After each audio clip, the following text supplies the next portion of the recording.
আমার হাজবেন্ডের বার্থডেতে তার পছন্দের কিছু জিনিস তৈরি করলাম আর কিছু মজার মজার জিনিস রান্না করলাম। হ্যাঁ এভরিওয়ান, আসসালামু আলাইকুম, welcome to my channel Nadia Noor. আজকে ছিল আমার হাজবেন্ডের বার্থডে, তো চাচ্ছিলাম কিছু স্পেশাল কিছু তৈরি করার জন্য। তো আজকে দুপুরের মেনুতে ছিল পোলাও আর রোস্ট, আর তার পুডিং অনেক পছন্দ, তাই ভাবলাম একটা পুডিং তৈরি করি।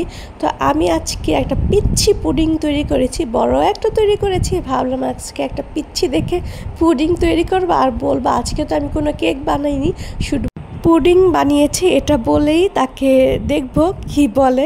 জানি কিছুই বলবে না, তারপরে একটু সারপ্রাইজ করার চেষ্টা করেছি। আর এই ছোট্ট পুডিংটা এত বেশি কিউট লাগছে, মাশাল্লাহ অনেক বেশি সুন্দর লাগছে দেখতে। আর এই পুডিংটা হতে এত বেশি সময় লেগেছে, বড় পুডিংটা খুব তাড়াতাড়ি হয়ে গিয়েছে, কিন্তু এই পিচ্ছি পুডিংটা হতে বিশ্বাস করবেন প্রায় 3 ঘন্টা লেগেছে। কেন এত সময় লেগেছে আমি নিজেও জানি না। আমি বড় একটা পুডিং তৈরি করেছি, সেটা 1 ঘন্টার মধ্যেই হয়ে গিয়েছে, কিন্তু ছোট্ট পুডিংটা হতে 3 ঘন্টা লেগেছে।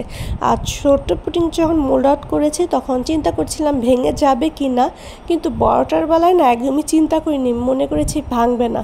কিন্তু ফাইনালটা দেখেন কি একটা অবস্থা হলো পুডিং।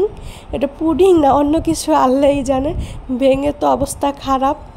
ভেবেছি অনেক সুন্দর করে সার্ভ করব, কিন্তু পুডিংয়ের এই অবস্থা দেখে আর সুন্দর করে কিভাবে সার্ভ করব আমি জানি না। পুডিংটা আমি কালকে তৈরি করেছিলাম, সারা রাত ফ্রিজে রেখেছি। এখন সকালে আমি মোল্ড আউট করতে যেয়ে এই অবস্থা হলে কেমনটা লাগে বলেন তো।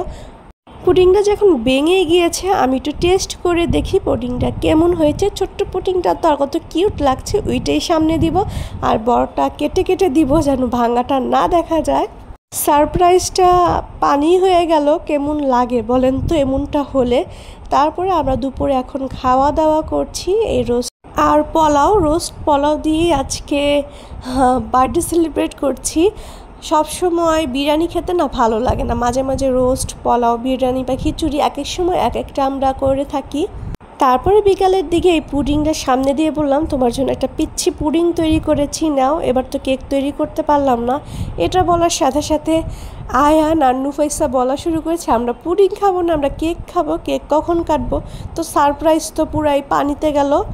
তারপর চলে এলাম সবাই মিলে কেক কাটিং করতে।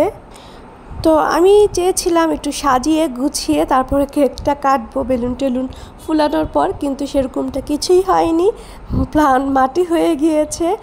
আর মাঝখানে আমরা একটু বাহিরেও গিয়েছিলাম, তাই আর সাজাতে পারিনি, জাস্ট এমনি কেকটা কেটে নিলাম। কেক কাটাকাটি শেষ, এখন হলো খাওয়া দাওয়ার পালা।